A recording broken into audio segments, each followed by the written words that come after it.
నమస్తే ఆంటీ. నమస్తే.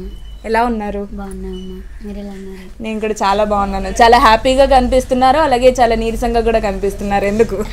అంటే నిద్రలేదు 2 రోజుల నుంచి. ఎలా అనిపిస్తుంది? బాగా ఆనందంగా ఉంటుంది, అలాగే ఇబ్బందిగా కూడా అనిపిస్తుందా మీకు? అంటే ఇట్లా అంటే కొంచెం అంటే అందరూ ఇట్లా వచ్చి అడుగుతుంటే కొంచెం ఇదిగా ఉంది. అంటే హ్యాపీగా ఉందా? హ్యాపీగా ఉంది.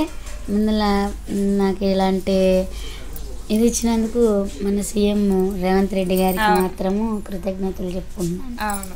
అనుకున్నారా ఆంటీ ఎప్పుడైనా ఇంత ఫేమస్ అవుతాను అని?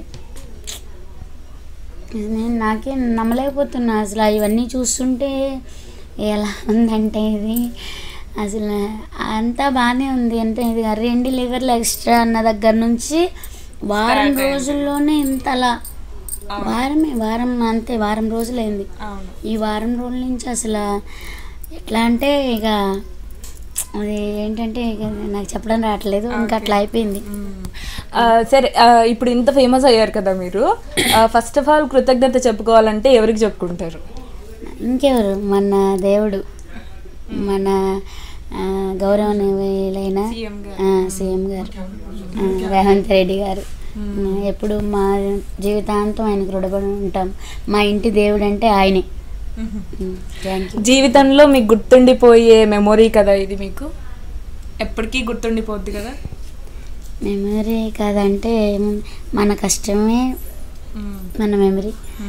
కష్టాన్ని నమ్ముకుంటేనే, అది గడిచిపోయింది మర్చిపోకూడదు, దాన్ని గుర్తుపెట్టుకుంటేనే వర్తమానంలో నడవగలం అనేది నా ఇది. అది గతాన్ని ఇన్ని కష్టాలు పడేమన్నది ఎట్లానే ఉండాలి. కష్టాన్ని కోరుకోవాలి కానీ సుఖాన్ని ఇప్పుడు కోరుకోకూడదు. అంత కష్టపడ్డారు కాబట్టి ఇంత మంచి ఆనందం మీకు వచ్చింది, ఇంత మంచి హ్యాపీ మూమెంట్ మీకు వచ్చింది. చాలా అసలు ఎన్ని జనాలు పుణ్యం చేసుకున్నాను. మా ఇంటికాడ కూడా అందరూ నిజంగా అసలు నువ్వు ఎంత అదృష్టం చేసుకున్నావు ఇదిగా అని చెప్పి అది నా కస్టమర్స్ కూడా అనడం జరిగింది. అక్కడ అక్క అట్లా ఇది చేసినప్పుడు అక్క రాముడు వచ్చాడు, మనకి రామరాజ్యం వచ్చింది, అసలు అన్యాయం అనేదే జరగదు, న్యాయమే ఉంటుంది కానీ అన్యాయం ఉండదు, నీకు ఎలాంటి కష్టం ఉండదు, నీకు మేము ఉన్నాం అండగా అని చెప్పడం జరిగింది.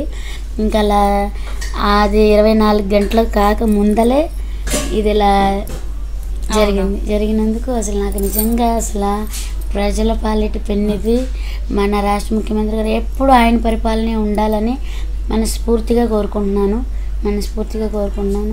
నా కుటుంబం ఎప్పుడు ఆయన సంతోషంగా ఉండాలి, ఆయన ఎప్పుడు ఎట్లాగే ఇంకా అందరికీ సాయం చేస్తూ ఇంకా ఇదిగా ఉండాలని చెప్పి మనస్ఫూర్తిగా కోరుకుంటున్నాను.